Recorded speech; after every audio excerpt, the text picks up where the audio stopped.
is the loader program. So loader program will be running first. If you have only one kernel, one operating system, it's skip. Okay?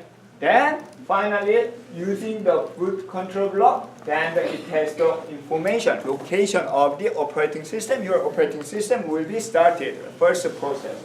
Okay. One more thing. Do you use any loader program nowadays? Lilo or the anti-loader? Anyone who are using such a loader program? Probably not. Why? I used a lot, long time before. Nowadays I'm using virtual machine. Nowadays, with the help of the virtual machine, the technology, you don't have to select the operating system. Instead, you have the one primary operating system, then on top of that you can run the other operating system. So using the virtual machine. But still there exists in the operating system. So that is the boot control block. So it's called the master boot record, MBR. Okay.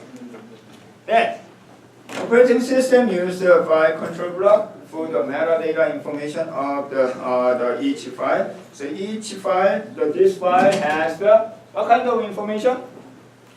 Permission or the date when it's created. Sometimes, so like the digital forensic. So is a suspect. So FBI would like to check that the file, whether this file is correct. At that time, they can check FCB.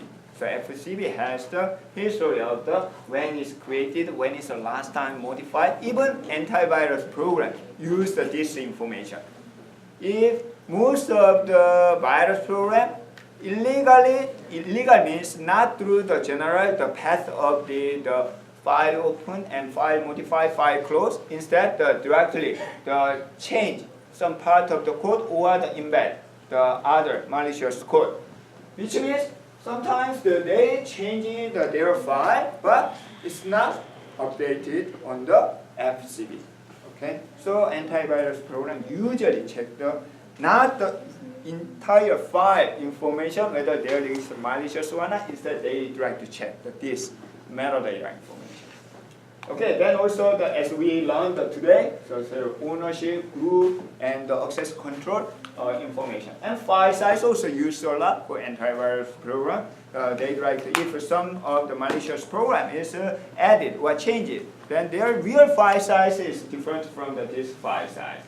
And data block and the pointer, we will discuss more what is the data block and the pointer for each file. Okay, so this file will be, this FCB will be managed by the file system. In other words, in your program file system, you need to decide what kind of information you need to keep for each file.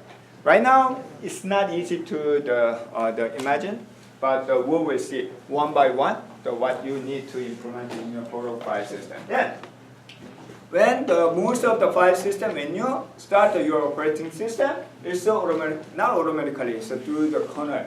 By the kernel thread, the file system will be started. So when file system start, what happened?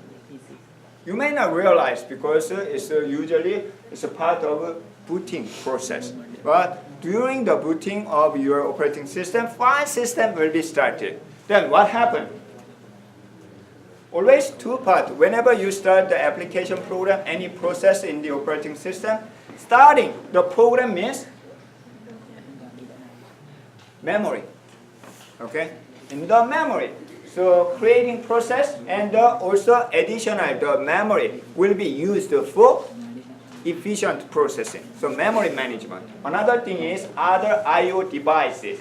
So file system, when your file system is started, file system will check whether there exists, for example, bad sector, bad block, or any hardware issues, whether it's connected. And sometimes, from time to time, I'm using the 256 gigabyte memory card. What is the name of that? SD card. I'm using the SD card. SD card is disconnected. Then the file system is checking whether this is valid or not from time to time. Because that is kind of the example of starting the file system. So memory and checking the hardware. Then this time it's called the in-memory file system structure. Means when you start the file system, where the metadata are stored. Where is the metadata? Like the FCB, this kind of information. As a part of your file system, it's in the persistent disk, hard disk drive, or the SSD, which means it takes a time to retrieve. So some of the information will be loaded into the memory when your file system starts. That is called the in-memory file system. You don't have to implement the in-memory file system in your project. It's more complicated. But you should realize in-memory file. One of the indicator, evidence of using the in-memory file system is, what if you are using the memory stick? Always you need to save, remove. Okay?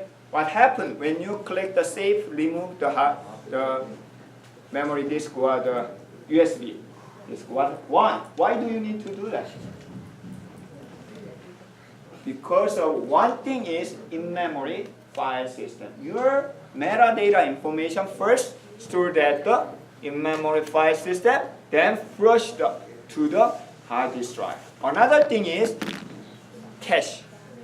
So when you modify, when you update the data, your file, it's not directly in place the update. Instead, first change in the memory, then from time to time, flush it to the hard disk drive, which is called, we will see it a little bit more details the next time. But this is an in-memory file system. So first, when you open the file, this is the memory. The middle part, this is the user, and this is a memory, this is a hard disk drive, secondary storage. So when you open the file, so FCB will be, there is a directory structure on the memory, okay? So it's the persistent-wide, the data structure, which file is open and which process is accessing the such a data. So such a in-memory file system will be created when file system is started. When open file, then the FCB will be copied to the in-memory structure. Then if you read the data, read the file, then we are going to manage the two main directory structure. One is each process. For each process, list of the file. Okay? It is suggested, right? You remember that? Whenever you open the file, you need to close the file. Request and close. Record. Why? If your information file is open, then that information will be in the memory until close. If you shut down, firstly close your process, the information will not be clear. So which means it's still the info being used. And also that is one thing, per process you can manage the list of the file. Another one is system-wide. So per file, how many the process, which process are accessing. The per process and system-wide, the open file information are managed in the memory. So this is called the in-memory file system. Then this in-memory file system from time to time synchronized with the hard disk drive, which means the file system in your hard disk drive. Okay, so next class we will continue, and pretty much we will finish the chapter, the 12, then followed by the GAs, the brief of your project, the 2 for the file system. And see you next class next week.